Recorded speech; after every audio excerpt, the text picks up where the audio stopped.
chère députée. Madame la Présidente, cette question s'adresse à Monsieur le Premier ministre Édouard Philippe.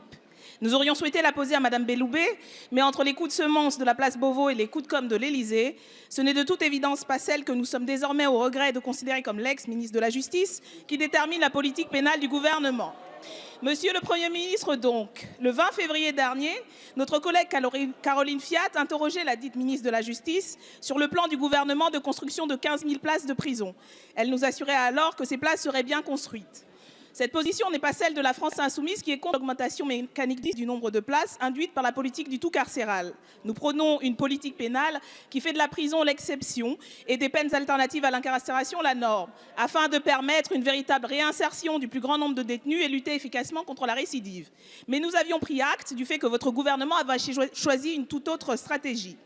Or, voilà qu'hier, le président de la République a annoncé que seulement 7 000 places seraient construites, contredisant en cela sa ministre. Alors, monsieur le Premier ministre, qui croire, votre président ou votre ministre? Autre épisode révélateur, la semaine dernière, le compte Twitter de votre gouvernement publiait le message suivant. 170 000 interpellations pour seulement 33 000 condamnations. Il est urgent de repenser la procédure pénale. Hashtag police sécurité quotidien. Ce tweet insulte soit le travail de la police, soit le travail des juges et remet en cause l'office de la justice. Il a été depuis supprimé, mais les contradictions internes de l'exécutif demeurent. Il semble en effet que pour votre gouvernement, la claire délimitation des domaines de compétences des ministères et la séparation des pouvoirs constituent un obstacle à la vision jupitérienne de la justice. Il me faut donc vous demander, monsieur le Premier ministre, qui est à la tête de ce gouvernement ? Le cabinet de la présidence ou vous-même, comme cela est normalement prévu à l'article 21 de notre Constitution. Et si c'est bien comme nous l'espérons vous, à qui nous, parlementaires, à qui doivent les acteurs et actrices du monde judiciaire s'adresser pour réellement débattre de la politique pénale? Nicole Belloubet ou Gérard Collomb? Je vous réponds simplement pour vous dire que dans ce gouvernement, chacun est à sa place et chacun exerce les responsabilités qui sont les siennes.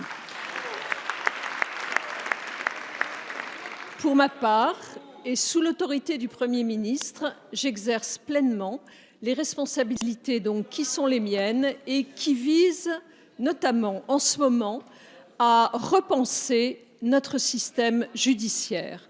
Le repenser dans les éléments qui fondent la justice civile, la justice pénale, l'exercice des peines, l'organisation de nos prisons et l'adaptation de notre réseau. C'est l'ensemble de ces éléments qui fondent, je crois, ce qui constitue les chantiers de la justice, dont j'assume pleinement la responsabilité et dont Monsieur le Premier ministre rendra compte dans les jours qui viennent.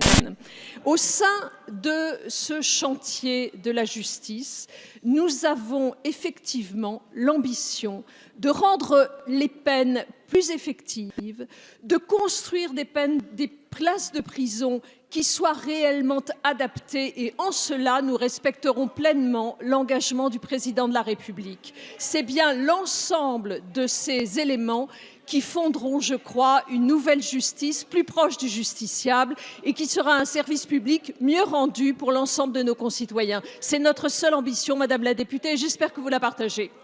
Merci Madame la ministre. La parole...